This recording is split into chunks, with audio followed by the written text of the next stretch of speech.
Todos. Antes da nossa reflexão de hoje, intitulada Rumos Libertadores, nós vamos fazer uma oração, invocando a presença dos Espíritos de Luz, os nossos mentores, especialmente o mentor da nossa casa, o irmão Jeremias, a falange amiga do Dr. Bezerra de Menezes, Dr. André Luiz, Chico Xavier, Eurípides Barçanufo, Meimei, Dona Ivone Pereira e tantos outros que dedicaram suas vidas ao cristianismo, ao espiritismo, à divulgação e à vivência da doutrina espírita. Peçamos a esses espíritos que junto conosco nesse momento vibrem por todas as pessoas que estão desesperadas, desamparadas, doentes, abandonadas nos leitos de hospitais, ou mesmo nas praças, nas ruas. Em todos os lugares do mundo, vibramos por aqueles que sofrem e principalmente aqueles que já perderam as esperanças. Vibramos junto com o Mestre Jesus, o governador espiritual do planeta Terra, pedindo a Ele que abra nossos corações e nossas mentes, para que possamos ouvir não apenas com os ouvidos do corpo, mas com os ouvidos do coração, a Sua palavra abençoada e libertadora. Que essa palavra nos liberte de todos os nossos vícios, de todas as nossas compulsões, das nossas limitações espirituais que tantas doenças geram, que tantos problemas causam à nossa evolução espiritual. Que Jesus Cristo libertador e sua pleiade de espíritos de luz, espíritos que trabalham constantemente pela nossa libertação, nos auxiliem nessa caminhada de transição de um mundo de provas e expiações para um mundo de regeneração. Um mundo onde saberemos dar maior valor à liberdade dos filhos de Deus. Pai nosso, que estais nos céus, santificado seja o vosso nome.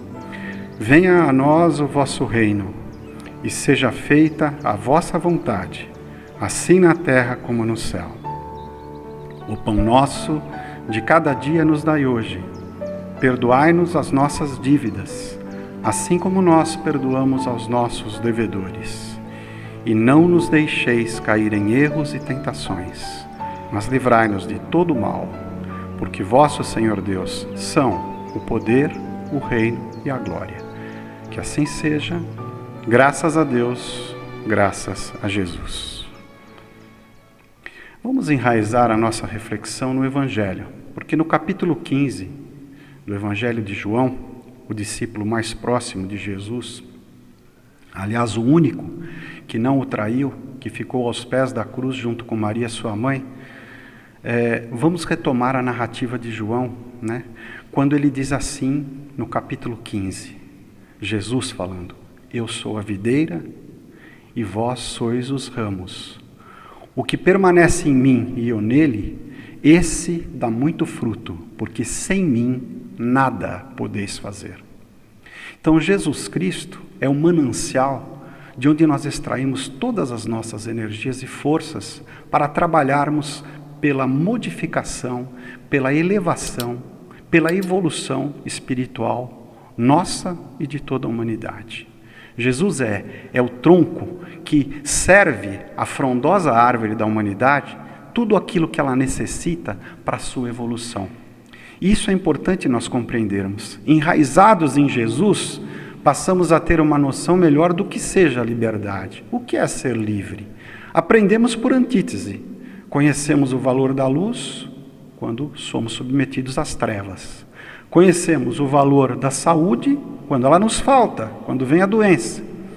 Então, por antítese também, vamos aprender o que é liberdade. Só sabemos o que é liberdade quando a perdemos.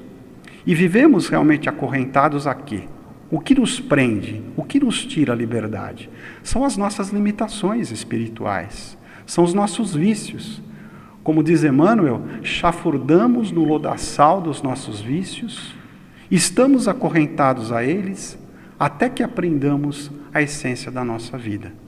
Dita por uma palestra maravilhosa que Chico pronunciou, debaixo de frondoso abacateiro, na cidade de Uberaba, quando ele disse assim: nós viemos a esse mundo para aprendermos a amar, e a ele retornaremos quantas vezes forem necessárias até que tenhamos aprendido. Então, por que perdemos a nossa liberdade? Por que adquirimos vícios? Por que damos vazão às nossas más inclinações? A perda da liberdade necessariamente está vinculada à desobediência que praticamos em relação à lei do amor, que é a única lei. Um dos grandes motivos que me fez gostar do Espiritismo e me tornar espírita foi o fato de no Espiritismo não haver nenhum dogma. Exceto um, se é que assim a gente pode chamar de dogma, né? É a lei do amor. É o único dogma. Nós somos aprendizes do amor, porque o nosso Pai Deus é amor, e está no nosso DNA humano, se somos filhos de Deus e somos consequentemente filhos do amor, a necessidade de amar. E todas as vezes que nós não amamos, nós perdemos a nossa liberdade. Como na sábia alegoria do paraíso, no início das Sagradas Escrituras, Adão e Eva perdem a liberdade. Por quê? Porque desobedecem a Deus, desobedecem a lei do amor. E aí vem algo que é esclarecedor para nós, que também está no Evangelho de João. No capítulo 14, disse-lhe Tomé: Senhor, nós não sabemos para onde vais, e como podemos saber o caminho? Disse-lhe Jesus: eu sou o caminho, e a verdade e a vida. Ninguém vem ao Pai senão por mim. Então Jesus é o caminho, Jesus é a verdade. E a verdade nos liberta. Quando ele diz isso? No mesmo Evangelho de João, capítulo 8, versículos 31 e 32. Jesus dizia, pois, aos judeus que criam nele: se vós permanecerdes na minha palavra, verdadeiramente sereis meus discípulos, e conhecereis a verdade, e a verdade vos libertará. E o que é a verdade? A verdade é que somos filhos de Deus, filhos do amor, e estamos aqui na terra na dura escola da aprendizagem da lei do amor. E retomamos Chico com essa razão. Viemos aqui para aprendermos a amar. Quando aprendermos definitivamente a amar, não precisaremos mais retornar. E alguns espíritos de luz que já aprenderam a amar, ainda aqui permanecem para nos auxiliar. Porque quem ama não mata, quem ama não rouba, quem ama não cobiça as coisas alheias, quem ama não julga o seu semelhante, quem ama tem humildade. O amor resume todas as virtudes. Querem um sinônimo para a palavra amor? 15º capítulo do Evangelho segundo o Espiritismo. Caridade, que não é, como muita gente entende, a caridade material, porque essa é muito fácil de ser praticada, mas é a caridade da nossa doação maior, íntima. Tagore, um dos grandes místicos e poetas indianos, escreveu sábia frase e que deixou para nós uma profunda reflexão. Embora um copo d'água baste a um sedento, o rio se doa por inteiro. Por isso ele canta, e nós nos doamos por inteiro. Lembram-se da parábola da viúva, o óbolo da viúva? Ela foi e colocou lá no gasofilácio, o local onde se colocava as oferendas, uma moedinha, mas era tudo que ela tinha. E chegou um indivíduo rico e colocou uma grande soma de dinheiro lá. E Jesus perguntou, quem deu mais? Quem fez a maior doação? Com certeza a viúva. E qual é a dimensão da nossa doação a Deus? Como podemos ser livres se para Deus nós só doamos o que sobra? E quando eu falo doação, não é doação da gente estar sempre no templo espírita. A doação maior é fora dele, porque aqui dentro, com a proteção dos espíritos de luz, tudo é muito fácil. O desafio começa lá fora, quando estamos convivendo com as dificuldades e mazelas humanas, especialmente com as nossas próprias mazelas, com as nossas próprias limitações espirituais. E ali começa o desafio. Qual é o tamanho da minha doação? Quando Jesus diz, quem quiser me seguir, tome a sua cruz, renuncie a si mesmo e me siga. Renunciar a si mesmo significa renunciar o quê? Ao nosso orgulho e ao nosso egoísmo. A caridade maior significa o quê? Renunciar a tudo que me afasta dos meus irmãos e de Deus. E o que me afasta dos meus irmãos? A falta de humildade, a falta de caridade, a falta que a gente tem, muitas vezes, de abrir os ouvidos para simplesmente ouvir um irmão em desespero. Quantos suicídios poderiam ter sido evitados se, ao invés de lições de moral, nós tivéssemos apenas sentado ao lado da pessoa e ouvido o que ela tem para nos dizer? Quantas tragédias familiares teriam sido evitadas se, ao invés de recriminações, nós abríssemos os braços no tempo em que podíamos fazer isso, porque com o coronavírus isso está proibido também agora, e dessemos um carinhoso abraço naquele ser que chora e que não precisa de sermão, precisa de acolhimento, de carinho. Quantas coisas ruins nós teríamos evitado se nós, ao invés de doarmos uma pequena parte do que temos, aliás, uma parte às vezes insignificante, nos doássemos por inteiro, como na reflexão sábia de Tagore. Tagore, que Divaldo Franco tem psicografias belíssimas a respeito deste grande pensador indiano, deste grande poeta indiano. Enfim, a doação maior é que nós precisamos fazer. Nós vamos nos libertar do quê? O que nos acorrenta? Nosso egoísmo.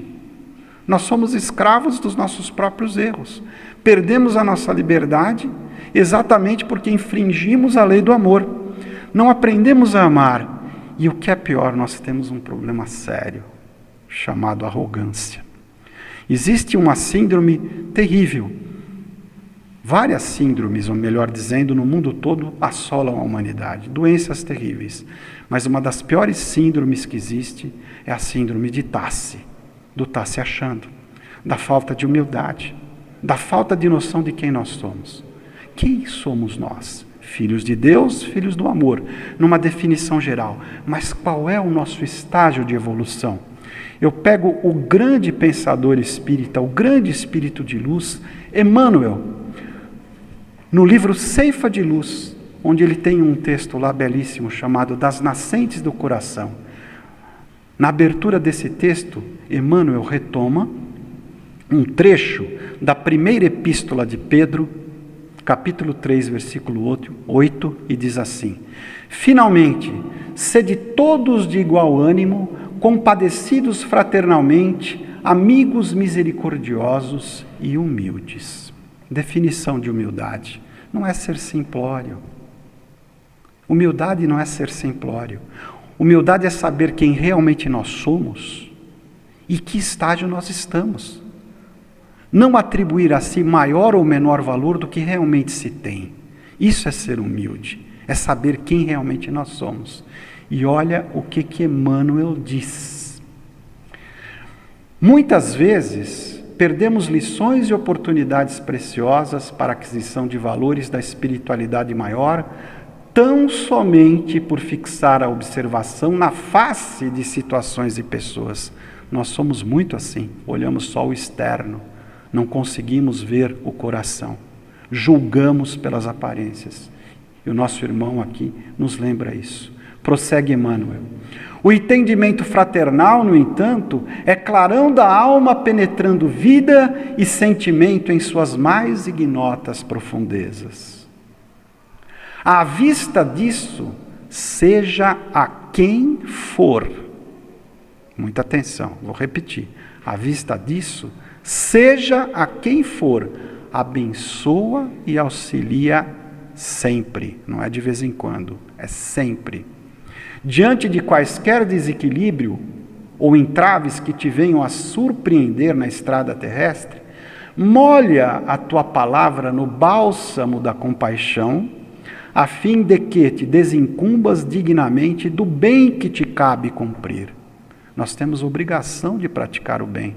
Não seremos julgados só pelo mal que fizermos, mas também pelo bem que deixamos de praticar, que deixarmos de praticar. À vista disso, procedamos assim, onde estivermos, na certeza de que, em nos referindo à maioria de nós outros, e aqui, muita atenção, os espíritos endividados do planeta Terra, olha como Emmanuel nos define, os espíritos endividados do planeta Terra. Todas as vantagens que estejamos desfrutando à frente do próximo não chegam até nós em função de merecimento que absolutamente não possuímos ainda, mas simplesmente em razão da misericórdia de Deus. Quando eu li esse trecho, eu fiquei pensando bem comigo se eu realmente gostaria de continuar sendo espírita. Não temos merecimento. Emmanuel diz isso. Tudo que nós desfrutamos ainda é plano da infinita misericórdia de Deus. Como nós ainda estamos em estágio primitivo de evolução, não possuímos merecimento.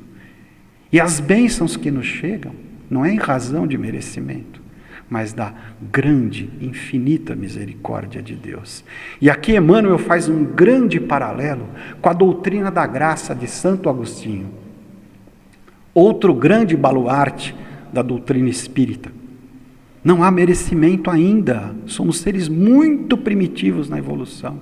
Recebemos de Deus, da sua infinita misericórdia, tudo o que precisamos. Me lembro aqui de Mohandas Gandhi, Mahatma Gandhi. Mahatma é uma expressão indiana que quer dizer a grande alma. Quando ele dizia com muita propriedade, que beleza, ele falava assim. Uma pessoa chegou para Gandhi e falou: minha alma está no inferno, Gandhi. Eu vivo infernizado.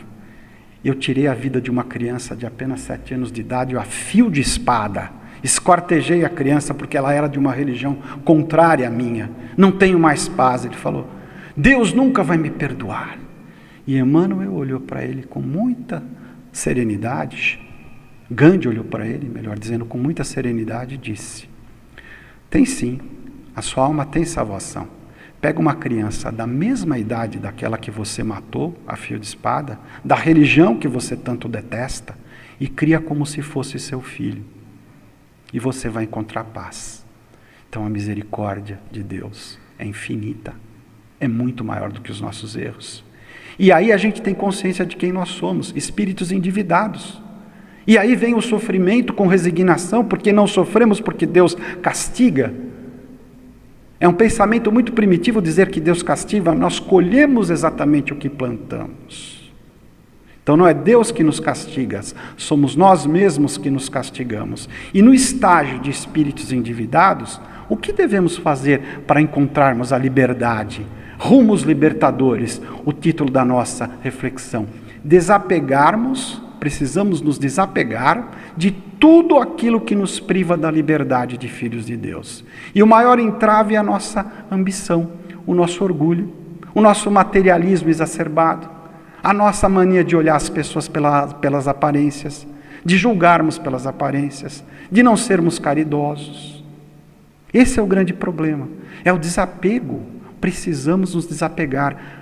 Siddhartha Gautama, o Buda, um grande príncipe, nasceu em meio a muitas riquezas, só encontrou paz quando renunciou a todas elas.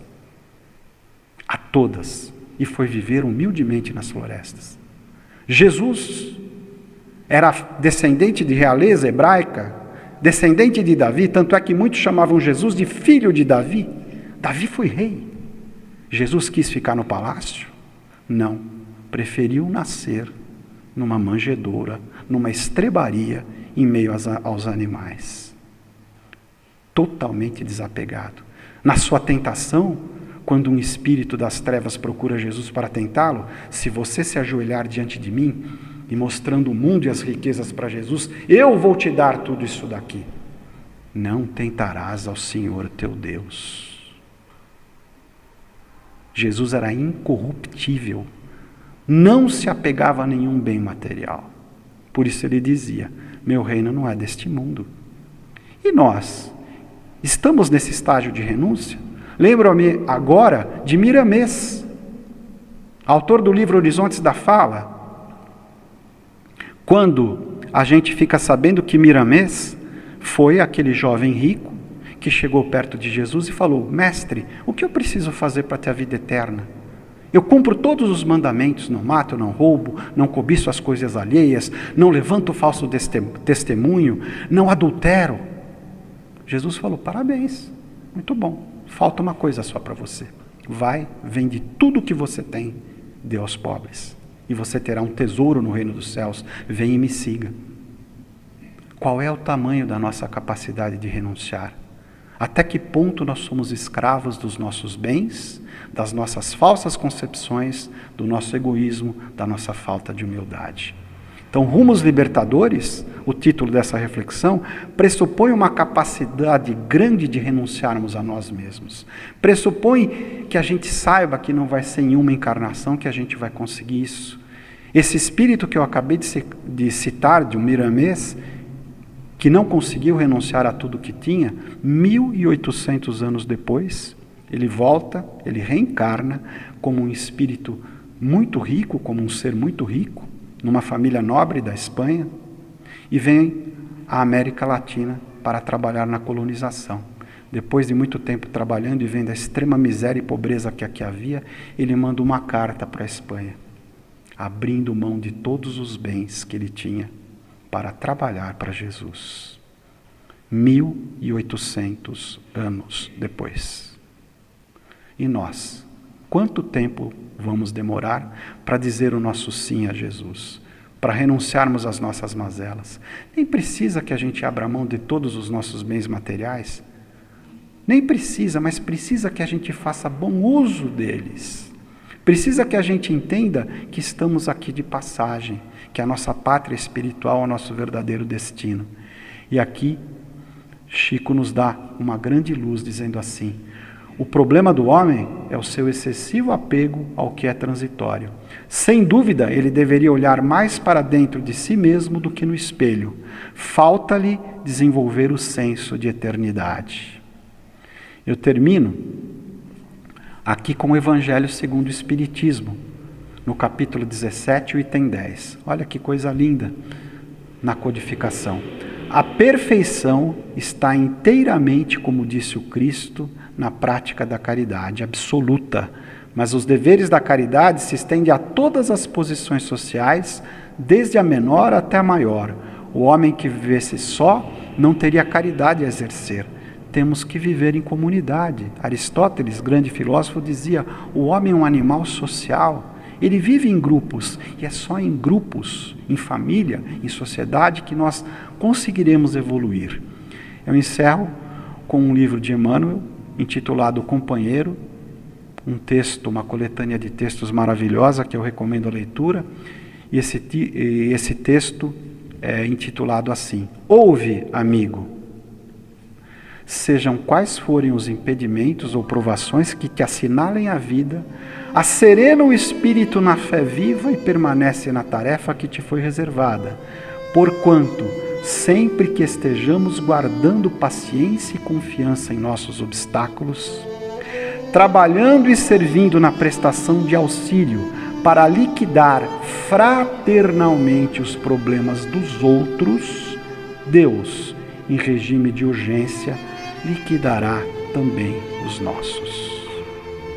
E com estas reflexões, eu encerro pedindo a Deus, nesse exato momento, que nos abra mais uma vez o coração, não apenas para ouvirmos as suas palavras de iluminação, mas para que consigamos encontrar força de vontade, disposição de espírito, para colocarmos em prática o que o grande Mestre nos recomenda, o que os espíritos de luz, que diversas vezes estiveram presentes na Terra, nos ensinando a lei do amor, para que a gente consiga vivenciar essa lei de amor, não só através das palavras e pensamentos, mas principalmente através das atitudes de acolhimento, fraternidade, humildade, serviço fraterno e oração. Que assim seja, graças a Deus, graças a Jesus.